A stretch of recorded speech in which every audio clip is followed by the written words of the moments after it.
Welcome to Java tutorials. వీడియోలోకి వెళ్ళే ముందు ప్రీవియస్ వీడియోలో మనం ఏం నేర్చుకుందామో సమ్మరీ చూద్దాం. What is Java? జావా అంటే సాఫ్ట్వేర్ ప్రోగ్రామింగ్ అని, సాఫ్ట్వేర్ ప్లాట్ఫామ్ అని నేర్చుకున్నాం. అండ్ వాటి యొక్క యూజెస్ అండ్ వాటి యొక్క అప్లికేషన్స్ కూడా నేర్చుకున్నాం. ఈరోజు మన వీడియోలో హిస్టరీ ఆఫ్ జావా గురించి నేర్చుకుందాం. జావా యొక్క హిస్టరీ తెలుసుకునే ముందు సన్ మైక్రో సిస్టమ్స్ అనే కంపెనీ గురించి తెలుసుకుందాం. సన్ మైక్రో సిస్టమ్స్ అనేది కంప్యూటర్స్ అండ్ కంప్యూటర్స్ పార్ట్స్ తయారు చేసే కంపెనీ. సన్ మైక్రో సిస్టమ్స్ ఒక సాఫ్ట్వేర్ని క్రియేట్ చేయాలనుకుంది. ఆ సాఫ్ట్వేర్ ఏంటంటే చిన్న చిన్న electronic devices like TVs, DVD players, setup boxes, ఇవన్నీ వాటిలో అవి ఇంటరాక్ట్ అయ్యే విధంగా ఒక సాఫ్ట్వేర్ని డెవలప్ చేయాలనుకుంది.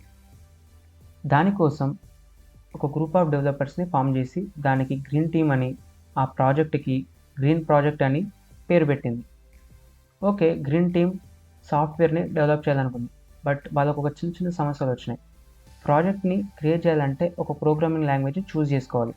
సో అప్పుడున్న టెక్నాలజీ పరంగా ఈ ప్రాజెక్ట్కి కావాల్సిన రిక్వైర్మెంట్స్కి ఏ ప్రోగ్రామింగ్ లాంగ్వేజ్ చూస్ చేసుకోవాలో చాలా కష్టమైపోయింది. అప్పుడున్న famous programming language C and C plus plus. But వాళ్ళకి ఆ ప్రోగ్రామింగ్ లాంగ్వేజ్లో కొన్ని ఫ్లాస్ కనిపించాయి. So for example, C and C plus plus అనేది ప్లాట్ఫామ్ డిపెండెంట్. అంటే ఒక హార్డ్వేర్లో వాళ్ళు సాఫ్ట్వేర్ క్రియేట్ చేస్తే అది ఇంకొక హార్డ్వేర్లో పనిచేయదు. ఫర్ ఎగ్జాంపుల్, వాళ్ళు డివిడి ప్లేయర్స్లో సాఫ్ట్వేర్ క్రియేట్ చేశారనుకోండి, అది సెటప్ బాక్స్కి అండ్ టీవీస్కి పనిచేయదు. C and C plus plus fully object oriented programming language అనేది కాదు, ఎందుకంటే అది పార్షియల్లీ ఆబ్జెక్ట్ ఓరియంటెడ్ ప్రోగ్రామింగ్. వాళ్ళు సాఫ్ట్వేర్ క్రియేట్ చేస్తే అండ్ ప్రోగ్రామింగ్ అనేది చాలా కాంప్లెక్స్గా తయారవుతుంది. సి అండ్ సి ప్లస్ ప్లస్కి ప్రాపర్ మెమరీ మేనేజ్మెంట్ అనేది లేదు. వాళ్ళు క్రియేట్ చేయాలనుకున్న సాఫ్ట్వేర్ చిన్న చిన్న ఎలక్ట్రానిక్ డివైజెస్ కాబట్టి మెమరీ అనేది చాలా తక్కువగా ఉంటుంది.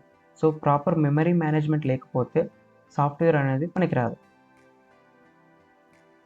సో గ్రీన్ టీమ్లోని James Gosling, Mike and Patrick ఒక ఈ ప్రాజెక్ట్ కోసం కొత్త ప్రోగ్రామింగ్ లాంగ్వేజ్ని క్రియేట్ చేయాలనుకున్నారు. ఆ ప్రోగ్రామింగ్ లాంగ్వేజ్ ఎలాంటి ఫీచర్స్తో ఉండాలంటే ప్లాట్ఫామ్ ఇండిపెండెంట్ గాను, ఫుల్ ఆబ్జెక్ట్ ఓరియంటెడ్ గాను, హై లెవెల్ సెక్యూరిటీ గాను అండ్ ప్రాపర్ మెమరీ మేనేజ్మెంట్తో ఉండాలని అనుకున్నారు. 1995లో జేమ్స్ గాస్లింగ్ జావాని క్రియేట్ చేశాడు. అందుకే ఆయనని ఫాదర్ ఆఫ్ ది జావా అంటారు. గ్రీన్ టీమ్ ఈ ప్రోగ్రామింగ్ లాంగ్వేజ్ని ఇనిషియేట్ చేసింది కాబట్టి జేమ్స్ గాస్లింగ్ జావా పేరు గ్రీన్ టాగ్ అని పేరు పెట్టాడు. అండ్ దాని యొక్క ఎక్స్టెన్షన్ .gt ఇచ్చాడు. ఎక్స్టెన్షన్ అంటే ఏంటో కాదు, మనం ఇప్పుడున్న జావా ఫైల్స్కి .java అని ఎలా ఇస్తామో అప్పుడు గ్రీన్ టాగ్ అనే లాంగ్వేజ్కి .gt ఎక్స్టెన్షన్ ఇచ్చాడు. తర్వాత గ్రీన్ టాగ్ అనే పేరు ఓక్ అనే పేరుతో రిప్లేస్ చేయబడింది. యాక్చువల్గా ఓక్ అనేది ఓక్ ట్రీ నుంచి తీసుకోబడింది. ఓక్ ట్రీ అంటే చాలా ఫేమస్ ట్రీ అండ్ చాలా కంట్రీస్లో లైక్ యుఎస్, ఫ్రాన్స్ అండ్ జర్మనీలో అది నేషనల్ ట్రీ. ఓక్ అనే పేరు ఆల్రెడీ ఓక్ అనే టెక్నాలజీ ఓన్ చేసుకుంది. సో ట్రేడ్ మార్క్ ఇష్యూస్ వల్ల ఓక్ అనే పేరు కూడా తీయాల్సి వచ్చింది. తర్వాత ఓక్ అనే పేరుని తీసేసి జావాతో రిప్లేస్ చేశారు. యాక్చువల్గా జావా అనే పేరు ఎలా వచ్చింది? ఓక్ అనే పేరుని తీసేసిన తర్వాత ఇంకో పేరుని పెట్టడానికి టీం మొత్తం గ్యాదర్ అయ్యారు. ఆ పేరు ఎలా ఉండాలనుకున్నారంటే చాలా యూనిక్గా, పిలవడానికి కూల్గా, అనడానికి ఫన్గా కూడా ఉండాలనుకున్నారు. సో టీం మొత్తం కొన్ని పేర్లు సజెషన్ చేశారు, లైక్ రివల్యూషనరీ, సిల్క్, డిఎన్ఏ ఇలాంటి చాలా పేర్లు సజెషన్ చేశారు. ఇవన్నీ పేర్లలో సిల్క్ అండ్ జావా అనేది టాప్ చాయిసెస్లా ఉన్నాయి. But most of the team Java పేరుని ప్రిఫర్ చేయడం వల్ల జావా అనే పేరును పెట్టారు. యాక్చువల్గా జావా అనేది ఇండోనేషియాలో ఫస్ట్ కాఫీ ప్రొడ్యూస్ చేసిన ఐలాండ్. జేమ్స్ గాస్లింగ్ కాఫీ తాగుతూ ఈ నేమ్ని సజెస్ట్ చేశాడంట. సో జావా అనేది జస్ట్ నేమ్ మాత్రమే, దానికి ఏం సపరేట్ మీనింగ్ ఏం లేదు. అందుకే జావా లోగోలో కాఫీ సింబల్ ఉంటుంది.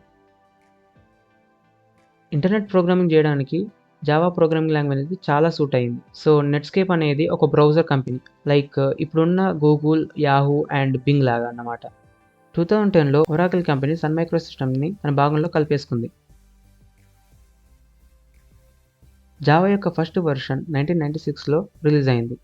అప్పటి నుంచి ఇప్పటి వరకు చాలా వర్షన్స్ రిలీజ్ అయ్యాయి. ఇప్పుడున్న కరెంట్ స్టేబుల్ వర్షన్ జావా 10. 2010లో సన్ మైక్రో సిస్టమ్స్ ఓన్ చేసుకున్న తర్వాత సెకండ్ రిలీజ్ అయిన వర్షన్ జావా 8. జావా 8లో చాలా కొత్త ఫీచర్స్ యాడ్ అయ్యాయి. అప్పటి నుంచి ఇప్పటి వరకు సన్ మైక్రో సిస్టమ్స్ ఓన్ చేసుకున్న ఒరాకిల్ కంపెనీ చాలా త్వరగా వర్షన్స్ అనేది రిలీజ్ చేస్తుంది. ఈ వీడియోలో జావా యొక్క కంప్లీట్ హిస్టరీ తెలుసుకున్నారని అనుకుంటున్నాను. లాస్ట్లో ఈ వీడియో నుండి మనం క్వశ్చన్స్ రేజ్ చేసుకుందాం. What is Sun Microsystems? Why Green Team is formed? What is the Green Project? Which programming language did Green Team choose to develop the software? Why the existing programming language not suited for the project? Who initiated to develop the new programming language with new features? Who developed the new programming language? Who is the father of Java? What is the first name of Java and what is its extension? With what name did green tag is changed and why? Why it is replaced by Java and how Java name is chosen? Is Java programming language is best suited for internet programming? What is the company name that Java incorporated with? Which company owned the Sun Microsystems and when? When did Sun Microsystems owned by Oracle? When was the first version of Java is released? When was the first version of Java is released? In which version added a lot of features? What is the current version of Java? ఇలాంటి వీడియోలు ఇంకా చేయాలంటే మీరు ఈ వీడియోకి like చేయండి, share చేయండి, subscribe చేసుకొని బెల్ ఐకాన్ని క్లిక్ చేయండి. లాస్ట్లో ఈ వీడియో ఎలా ఉందో ఫీడ్బ్యాక్ ఇవ్వండి. Thank you. బాయ్.